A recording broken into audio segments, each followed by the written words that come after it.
Kevin Otieno, a 22-year-old motorbike and matatu mechanic in Eastlands, stays late in the garage fixing a Subaru when two masked men burst in, demanding the keys. Acting on instinct, Kevin hides beneath the car and watches them torch the office before speeding off. He escapes the fire, but not the suspicion that follows when police accuse him of aiding the robbery. Shaken and jobless after the garage shuts down, Kevin returns home to his mother and younger sister, feeling cornered by circumstances he didn't create. But the encounter plants the seed of something darker. Someone powerful wanted that car badly, and Kevin wants to know why. Kevin visits his older brother Sam's grave, reflecting on how Sam died in what police called a random mugging 2 years ago. But strange details resurface. Sam's missing phone, an autopsy report that never came, unanswered questions. At the graveyard, he meets a man in a hoodie who says, "Your brother died for a reason." Before Kevin can respond, the man vanishes. The words rattle him, mixing grief with suspicion. Back at the estate, Kevin is approached by Pablo and Timo, flashy street hustlers he's done small jobs for. They offer him real money fixing cars in a private yard for a businessman who appreciates talent. Pablo hints that the burned Subaru tracks back to the same circle. Kevin hesitates, but with no work, he accepts just to see what lies behind their smiles. Something tells him this path is dangerous, but it may also unlock answers about Sam. The yard is a fenced-off warehouse in industrial area filled with high-end stolen cars, stripped or repainted. Kevin quickly sees he was hired for precision, not grunt work. The crew treats him like a newcomer to a family, bonding through food, music, and stories of loyalty. Their leader, Don Zito, watches from a distance. Kevin senses power around him, efficient, calm, ruthless. But the men call him Uncle, and he projects warmth, the kind that hides sharper teeth. Mzito gives Kevin a test. Restore a damaged BMW M5's engine overnight. It's nearly impossible, but Kevin's skill shines. Pablo and Timo celebrate him, calling him blood. The acceptance feels seductive. But that night, Kevin overhears a tense call. The Colombian shipment must move before the police sniff the Subaru job. He realizes the yard is more than just a theft ring. It fronts for an international drug pipeline. Kevin finds Sam's old flash drive in their mother's house, something he had never noticed.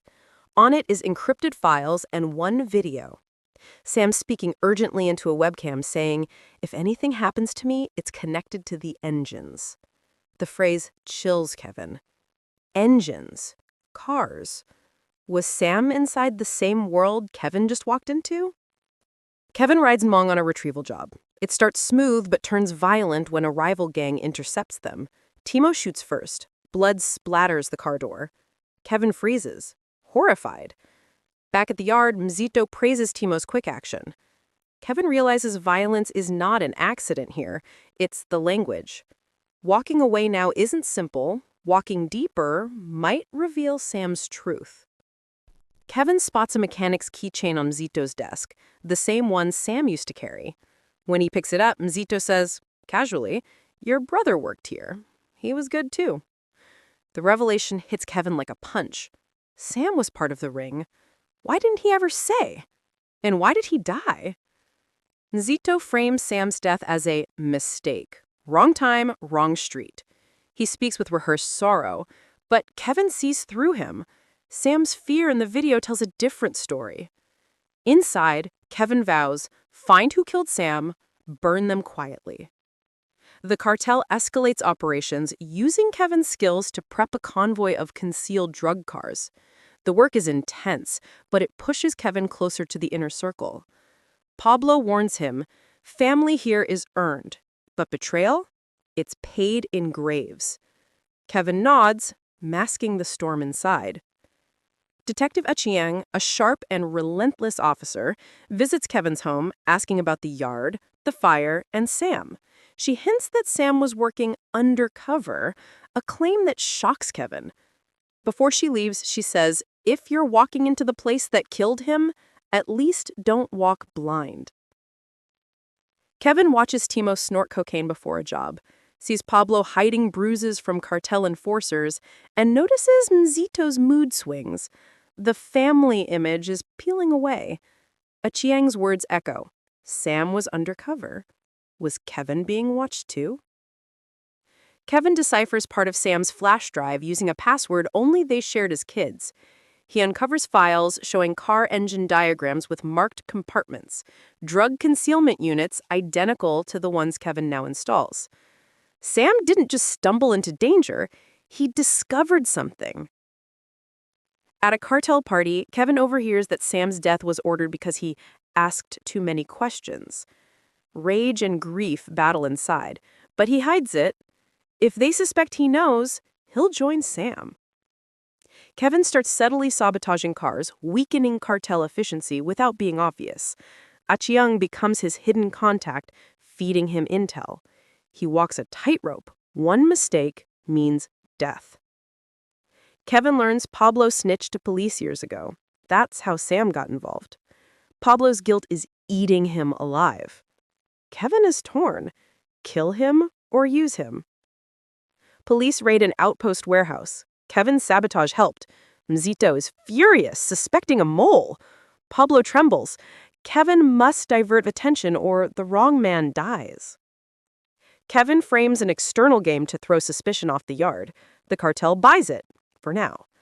But Kevin is now deeper than ever, playing with lives and lies. From here, the story continues seamlessly with escalating conflict, deeper infiltration, betrayals, Achieng's growing trust, Kevin's double life, cartel expansion to Mombasa port, a failed assassination attempt on Mzito, Pablo's tragic death, Timo turning against Kevin, drug shipments tied to politicians, Kevin discovering Sam's full undercover mission, a brutal ambush in Mathare, Kevin being forced to kill to survive, and Mzito naming him successor, trapping him inside the empire he wants to destroy. Kevin finds the full unencrypted file. Sam discovered cartel police collusion. He was killed by both sides. Achieng didn't know, and she's horrified. Kevin realizes he fights two enemies now. Mzito suspects Kevin, Achieng suspects police corruption. Both sides tighten their nets. Kevin becomes the hunted and the key to destroying everything. He chooses to go all in. Kevin launches a risky plan. Leak cartel routes anonymously, plant coded evidence in engines, stir wars between gangs, and trigger an unavoidable showdown. Chaos is now his weapon. The cartel gathers for a massive cross-border convoy. Kevin must betray them while standing among them. Every heartbeat is a countdown. Timo discovers Kevin's deception. After a tense standoff, Timo pulls a gun, but hesitates. The brotherhood they once shared flickers. Kevin lowers his own. Timo doesn't. Kevin survives, but the moment scars him. Achieng is ambushed by corrupt officers. Kevin saves her, confirming Sam's truth. Now they trust only each other. Together, they plot the final dismantling of Mzito's empire. Kevin infiltrates the Mombasa port shipment disguised as a technician. He plants trackers, bombs, and encrypted data for media leaks. This is the strike Sam couldn't finish. Explosions rip through containers. Police scramble. Cartel soldiers scatter. News cameras capture everything. Kenya awakens to the empire collapsing, but Mzito escapes, and he wants Kevin alive. Mzito sends killers across Nairobi. Kevin's family goes into hiding. Kevin confronts the cost of revenge. He brought this war home, but he refuses to stop. Kevin corners Mzito's right-hand man, who confesses Mzito personally killed Sam. Sam begged for Kevin to be spared. The truth becomes Kevin's final fuel. Mzito sets bait across Eastlands. Kevin avoids every setup, using Sam's old detective methods. The student has become the hunter. Mzito kidnaps Kevin's sister. Kevin discovers it through a message tied to a dismantled engine, Sam's signature warning. Kevin prepares for war. The final confrontation begins in the first yard Kevin worked in. It's symbolic and deadly. Mzito is ready, with guns, guards, and Kevin's sister at knife point. Kevin steps inside anyway. A brutal fight erupts. Kevin frees his sister but gets stabbed. Mzito taunts him with Sam's final moments. Kevin responds with the truth Sam died for and a bullet. Mzito dies in the same yard he built his empire from. Sirens close in. The world Kevin infiltrated burns behind him. But the story isn't over. The police corruption still stands. Sam left a list of corrupt officers. Kevin hands it to Achieng. She launches nationwide arrests, exposing the rot. Sam's mission finally breathes. Kevin recovers in hospital. Friends visit. His mother forgives him. Nairobi begins healing as the cartel dissolves and the police purge continues. For the first time, Kevin sees a future not carved by violence. Kevin returns to his garage roots. He rebuilds a small workshop under his own name, Otieno Motors.